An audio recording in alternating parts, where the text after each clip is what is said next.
Amigas, amigos, sean ustedes bienvenidos a Palabra Libre, programa que transmitimos de lunes a viernes, siempre en este horario de 11 a 12 de la noche y por la señal abierta de Canal 11 Televisión. Soy César Campos, junto a ustedes abordaré los principales temas de interés político nacional e internacional. Como ustedes ya lo han escuchado, el presidente Pedro Pablo Kuczynski ha dado un mensaje a la nación, dando cuenta de la necesidad que tiene urgente el gobierno, el Poder Ejecutivo, de retomar el mango de la sartén extraviado desde la crisis del consejero presidencial Carlos Moreno. Son 5 medidas básicas que anuncia el presidente Kuczynski como una iniciativa, reiteramos, del gobierno.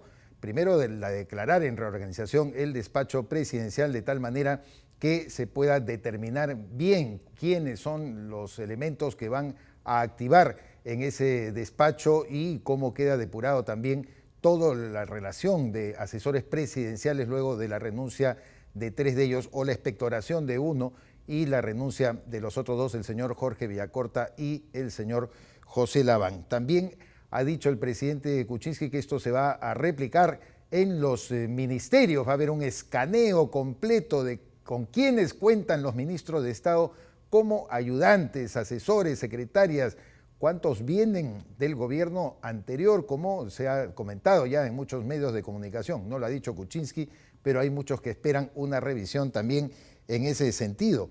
Ha anunciado también el presidente Kuczynski que se va a debatir este miércoles en la sesión ordinaria del Consejo de Ministros el proyecto de ley que declara la muerte civil de los corruptos. Aquellos sentenciados por actos de corrupción no pueden volver a pisar ninguna instancia del Estado, del aparato público. Fuera de ahí y nunca más se les va a recibir. Ha anunciado también el presidente de la República la convocatoria a un Consejo de Estado, una práctica que tuvo en su momento el presidente Ollantaytamala, anteriormente también el presidente Alan García. Esto es convocar a los titulares, los principales poderes del Estado, más el fiscal de la Nación, también los miembros de las Fuerzas Armadas, a fin de poder intercambiar algunos puntos de vista y tomar de alguna manera un espíritu de cuerpo frente a temas urgentes del país. Y finalmente ha anunciado la constitución de una comisión presidencial de integridad, esto dentro del compromiso de la lucha contra la corrupción que ha reafirmado el presidente Kuczynski que se va a mantener. Reiteramos, lo que nosotros vemos en este pronunciamiento es la búsqueda de retomar la iniciativa política extraviada por el gobierno desde el caso del señor Carlos Moreno y que se agudizó este fin de semana con los sucesos de Las Bambas, donde ha perdido la vida un comunero en un enfrentamiento con la policía y también la renuncia de otros 2 asesores presidenciales. Una crisis que le ha pasado la factura al gobierno de PPK, que como todos sabemos en la última encuesta de Ipsos Apoyo aparece con una caída de 63 a 55% de aprobación, 8 puntos menos. El premier Fernando Zavala también acusa un descenso en el respaldo popular de 44 a 37%. De hecho, si el gobierno no retomaba de alguna forma la iniciativa, no lanzaba las propuestas sobre la mesa, vaya Dios a saber si se cumplirán o no. Lo importante es que ahí están los planteamientos para discutirse y para enriquecerse. Definitivamente iba a seguir arrinconado contra la pared. Los hechos no son poca monta y por ello el presidente Kuczynski, esta vez sí, haciendo caso quizás de una buena asesoría, ha dado este pronunciamiento y sabemos que por lo menos en los próximos días habrán de discutirse a profundidad. ¿Qué más tenemos? Nos hacen llegar de la Cancillería una nota de prensa que nos parece muy importante darle alguna relevancia. El canciller, el ministro de Relaciones Exteriores, Ricardo Luna, ha asegurado que el gobierno no tiene previsto reemplazar al embajador Gustavo Meza Cuadra, quien dirige actualmente la misión diplomática del Perú ante las Naciones Unidas. Luna señaló que el embajador Meza Cuadra es un brillante diplomático de carrera que está llevando a cabo una gestión muy atinada y efectiva en dicha organización internacional. Añadió que el representante peruano ahora tiene la delicada tarea de manejar la candidatura peruana al Consejo de Seguridad, que como todos sabemos es el máximo órgano decisorio de las Naciones Unidas. El ministro de Relaciones Exteriores ha respondido de esta forma a las especulaciones que daban cuenta de un interés particular de él o del mando que tiene la Cancillería para prescindir de los servicios de Mesa Cuadra. Nosotros conocemos en efecto al embajador Gustavo Mesa Cuadra, él fue uno de los elementos más activos y más inteligentes dentro del grupo negociador peruano para la dirimencia del conflicto marítimo que sostuvimos con Chile hace pocos años, y Mesa Cuadra cumplió un papel fundamental. Realmente sí es uno de los valiosos cuadros con los que cuenta nuestro Ministerio de Relaciones Exteriores, y enhorabuena que el canciller Ricardo Luna haya decidido apoyar. Tenemos el otro tema que hemos mencionado, el de las bambas, que realmente nos llama muchísimo la atención. Como todos sabemos, ha habido un enfrentamiento entre la policía y comuneros de las zonas aledañas a este emprendimiento minero, en el que se ha producido la muerte lamentable de uno de estos comuneros. Nosotros hemos preparado un informe sobre el particular. Conflicto socioambiental en la provincia de Cotabambas. Por proyecto Las Bambas deja un muerto y crea nueva crisis política para el gobierno. Crisis en Las Bambas. Quintino Cereda Huiza, de 42 años, murió por un impacto de bala que recibió en la cabeza. El fallecido era comunero en Pomamarca, en la provincia de Cotabambas. Es la primera víctima en torno al proyecto minero Las Bambas durante este gobierno. El reclamo de los pobladores se debe a que la empresa saca de la zona el mineral en camiones por una carretera que ha sido construida en sus terrenos sin su consentimiento. Según los campesinos, el polvo que generan las unidades de transporte son tóxicos para sus cultivos y ganadería. Ellos, por otro lado, piden que se generen proyectos de desarrollo económico en su comunidad, donde el 88% de las personas que viven son pobres. Por otro lado, el ministro del Interior, Carlos Basombrío, señaló que la responsabilidad del accionar de la policía es la de los coroneles Juan Fernando Sarangolaya y Claudio Marcial Zúñiga Sánchez, por haber actuado de manera inconsulta. Al cierre de esta edición, los comuneros en Pomamarca, provincia de Cotabambas, velan los restos de Cereda Huiza en medio de expresiones de dolor que profundizan aún más los problemas para que el proyecto Las Bambas opere en beneficio de todos los peruanos. Aquí hay dos aspectos centrales que atender: cómo así se ha reactivado esta conflictividad en las zonas aledañas a Las Bambas, como señala el informe. Hay reclamos concretos sobre el uso de una carretera y el transporte de más o menos 250 camiones diarios por la misma, que genera impactos en la zona agrícola, según se quejan los comuneros. ¿Qué ha pasado en todo este tiempo que no ha habido capacidad de conversar, negociar, entenderse sobre la materia? Y en segundo lugar, las sorprendentes declaraciones o afirmaciones del ministro Carlos Basombrío respecto a que el alto mando de la Policía Nacional no aprobó el plan operativo para poder contener a los que habían tomado la misma carretera y que ha producido la lamentable consecuencia de un muerto. El alto mando no supo. El alto mando no lo aprobó.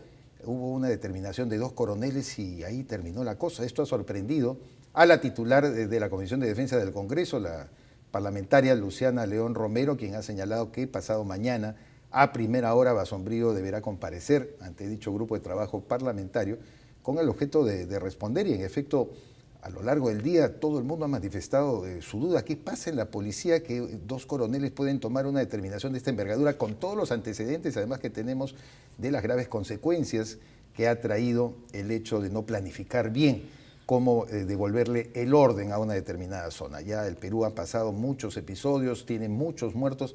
¿Qué ha ocurrido? ¿Está desmoralizada la policía? ¿No le hace caso a los altos mandos? ¿No quiere saber nada con el ministro? Hay algo de fondo que tendremos que dilucidar.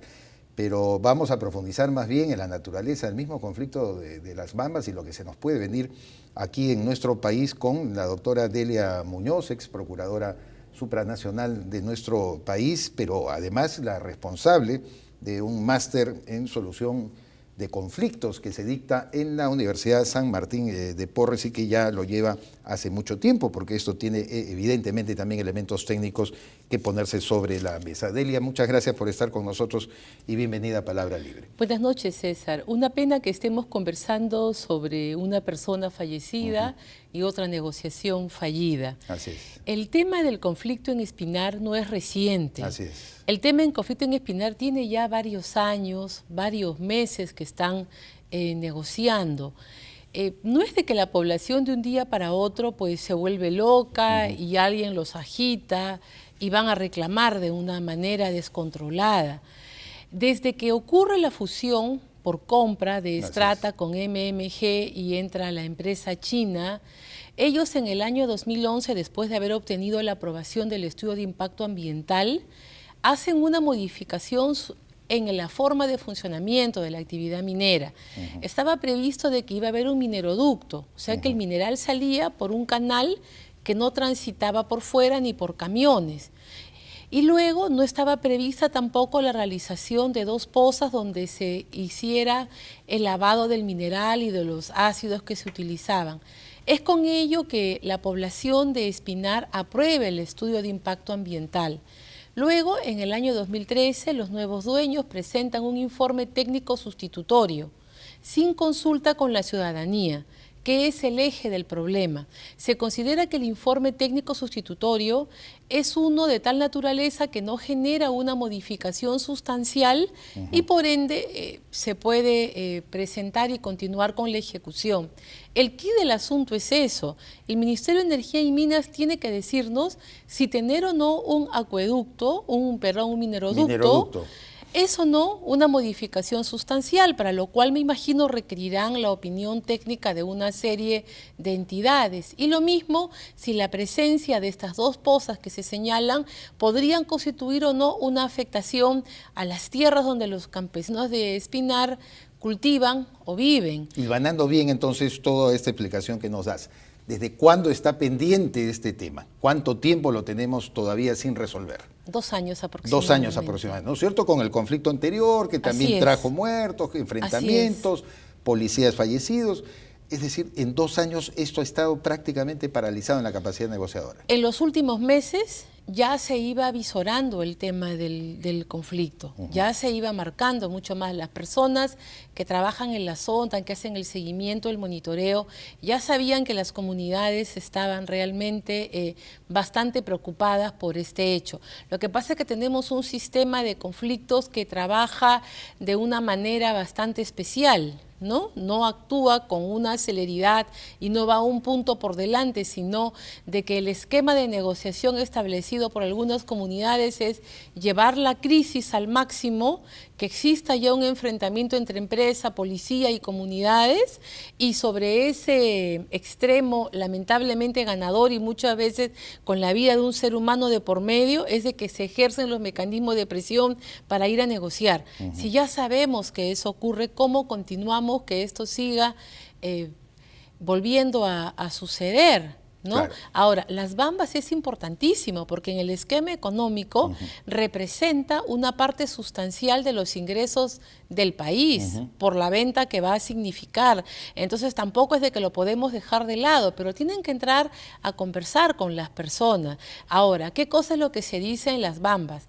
¿Quiénes son los negociadores? Los negociadores es un equipo técnico que está integrado normalmente por los viceministros, que son los que tienen la capacidad de decisión al interior de los ministerios. ¿Y qué está ocurriendo allí? En Energía y Minas prosiguen personas del gobierno anterior, lo cual está generando de que tanto en este conflicto como en otro, las personas los cuestionen. Y o sea, repente, no tienen legitimidad, digamos. Claro, son buenas personas, pero para ellos, o sea, que estaban esperando el cambio de gobierno, el que vuelva la misma persona, significa de que la desconfianza no solamente subsiste, sino que se agudiza. Es latente. ¿No? Hay esta sensación de que me van a engañar, ¿no? Y más ya por otra serie de razones, más allá de que la población pueda tener o no un motivo que desencadene el conflicto, hay también pues otras fuerzas políticas, grupos interesados en hacer de que el conflicto entre en una fase de crisis para paralizar la producción de la planta minera, ¿no? Escuchaba a los representantes al Parlamento de ambos, hay uno de Fuerza Popular y el otro de Frente Amplio, este último, señalaba que había una especie de contubernio entre la policía y la empresa MMG, porque ambos se habían puesto de acuerdo en desbloquear la carretera y que para ello la policía había solicitado a las retroexcavadoras, a la movilización de los equipos de la minera y que esto habría agudizado el conflicto también.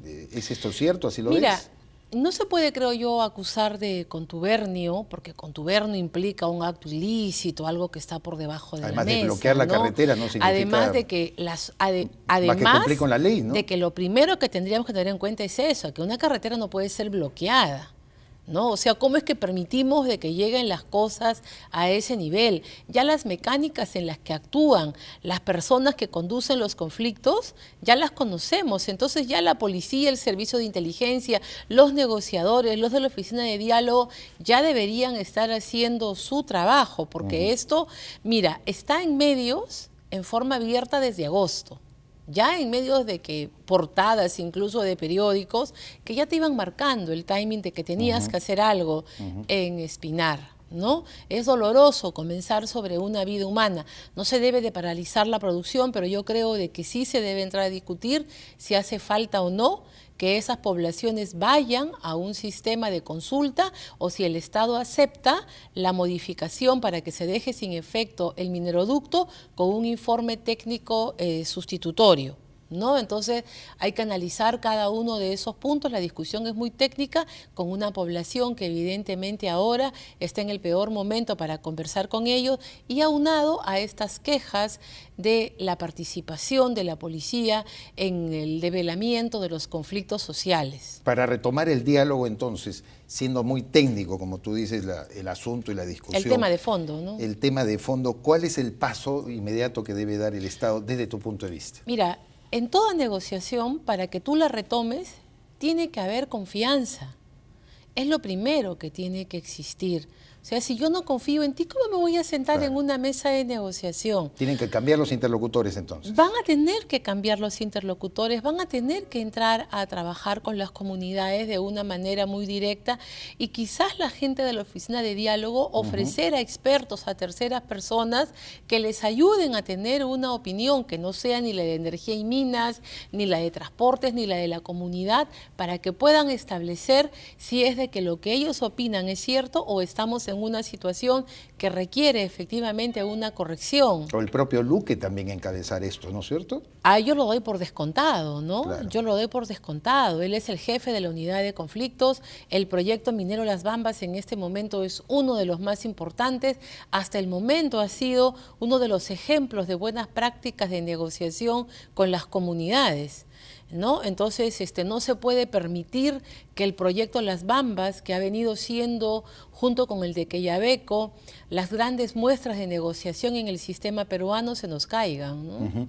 Cuando la Defensoría del Pueblo con Eduardo Vega termina su gestión, señalan que el gobierno anterior estaba dejando aproximadamente, si no mal recuerdo, 212 conflictos, claro, de los cuales Fernando Zavala, cuando se presenta ante el Parlamento, dice en realidad no son 212 conflictos activos, hay aproximadamente unos 30, menos de 40 en todo claro. caso, que podría ser. Lo que pasa es que tienen una metodología diferente para medir los conflictos.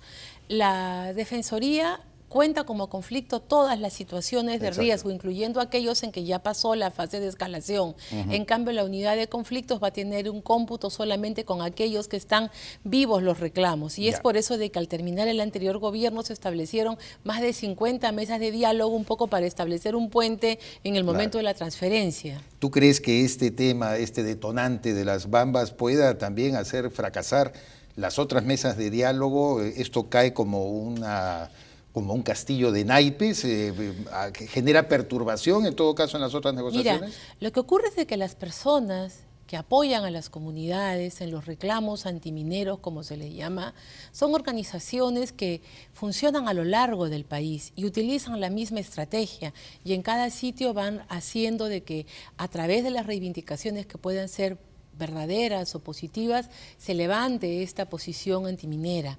Entonces eso se va utilizando como un ejemplo en las otras mesas para decirles no vayan, no vean. Y luego también hemos tenido la mala experiencia la semana pasada en Loreto, fruto de un mal manejo de una situación, ¿no? Claro. Pues todo eso hace de que las comunidades que no son Lima, que no son La Victoria, que es la persona que trabaja la tierra, que tiene directamente, que ve que todos los días están pasando 250 camiones por la puerta de su casa.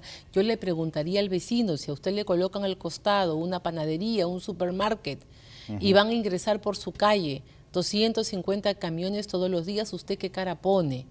¿No? Entonces también hay que entender a las personas que están al otro lado para encontrar soluciones apropiadas para todos. Pero acá lo primero es restablecer la confianza, es llegar a un entendimiento para que se pueda reanudar el diálogo y la conversación. ¿Qué nuevos actores podrían participar? Porque todos los centramos a veces en la acción del Poder Ejecutivo, pero no nos fijamos en que puede haber actores de los gobiernos regionales, los gobiernos locales, que al parecer no sé si el gobierno los esté juntando para poder tomar fuerza en esto. Mira, en los últimos años los gobiernos locales y los gobiernos regionales se han visto desplazados muchas veces por los frentes de defensa o los frentes regionales de lucha. Para mí habría que involucrarlos, porque ellos son los responsables, no solamente políticos, sino económicos, de las actividades que hay en la zona. Y si es de que el proyecto minero avanza, son los receptores y administradores del canon, que les va a permitir distribuirlo entre toda la población.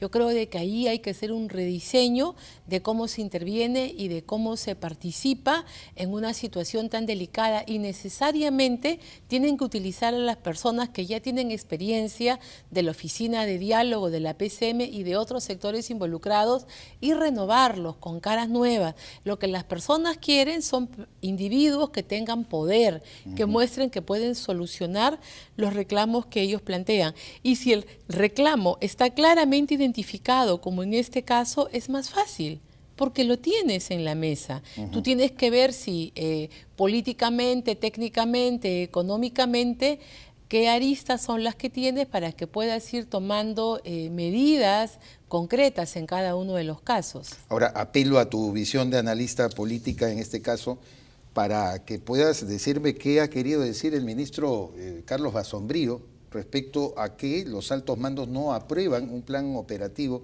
para contener la violencia en la zona y la toma de la carretera. O sea, ¿cómo vamos a entender eso? De verdad que está muy bien que se le pida que vaya al Congreso, porque yo no creo que la explicación sea satisfactoria. Yo tengo entendido que existen protocolos de intervención, o sea, de que si yo soy un médico cirujano o soy un policía y tengo que hacer operación A, operación B, sé lo que me toca realizar. Y se supone que hay un protocolo de intervención mínimo que tiene que estar establecido, cómo es que se actúa, cómo es que se va, cómo es que se participa, qué tipo de armamento se lleva. Y ya en la acción concreta también es increíble que el ministro entonces nos informe que un jefe de unidad, que un jefe de policía toma decisiones de una manera absolutamente libre. Y no eleva además el plan operativo al conocimiento de sus superiores. Y ahora, o sea, ni siquiera el ministro lo conocía, sabiendo que era una cosa tan latente y tan explosiva que se podría producir. Ahora, y el ministro no estaba al tanto de que ese conflicto ya estaba ingresando a la fase de escalación, y ahora nos quiere llevar únicamente a que el jefe de la zona es el que hizo que el tema reviente de esta mala manera.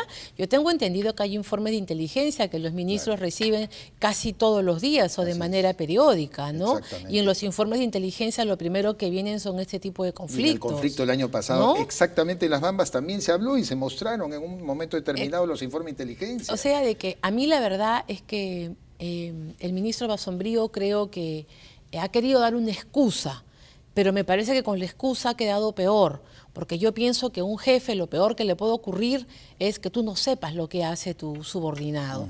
Y en segundo lugar, si no sabes lo que hace, que no tengas un protocolo en un país que tiene una historia de conflictos tan fuerte, que no tengas un protocolo de intervención en caso de una toma de carretera. Y donde en caso volvemos de a una lo toma. mismo, además que a la policía no se le dota de armas no letales para poder confrontar la violencia en la zona. Siempre tiene que tener su arma de reglamento que la usan y la usan mal y lamentablemente termina con la muerte de un Vamos comunero. a ver también el otro lado. Las comunidades que han tomado la carretera en la zona de Espinar no son una, no son 2 personas, no son 10, son miles. ¿De cuántos policías estábamos hablando? Sí, pues también un contingente ¿No? menor. Es un contingente menor. Entonces, si de repente, no conozco qué cosa lo que ha ocurrido en detalle, pero podría ser que ellos se han sentido ya rodeados, que tenían que protegerse de alguna manera y deciden tomar la decisión de actuar e intervenir, ¿no? También tenemos que tomar todas las aristas del caso. Y me parece muy bien que esto se discuta de una manera política porque el tema lo amerita. Es un tema que involucra a la economía de nuestro país en general. Así es. Delia Muñoz, muchísimas gracias por estar con nosotros en Palabra Libre. Creo que la explicación que has dado resulta bastante clara, didáctica, pedagógica, para entender qué cosa ha pasado en Las Bambas. Y esperemos pues ver qué responde el ministro Basombrío el pasado mañana. Yo la verdad sigo sorprendido. Nos tiene que responder el ministro Basombrío, el ministro Tamayo, que es el responsable de la opinión técnica, y nos tiene que responder el premier, que es el responsable político de la oficina de diálogo. Ojalá que los 3 puedan comparecer ante la Comisión de Defensa. Delia Muñoz, que ha sido nuestra procuradora supranacional y también responsable de una maestría, un máster sobre solución de conflictos de la Universidad de San Martín, estuvo con nosotros. Gracias, Delia, por acompañarnos. César. Una breve pausa, volvemos con los analistas políticos Juan Paredes Castro y Mario Saldaña.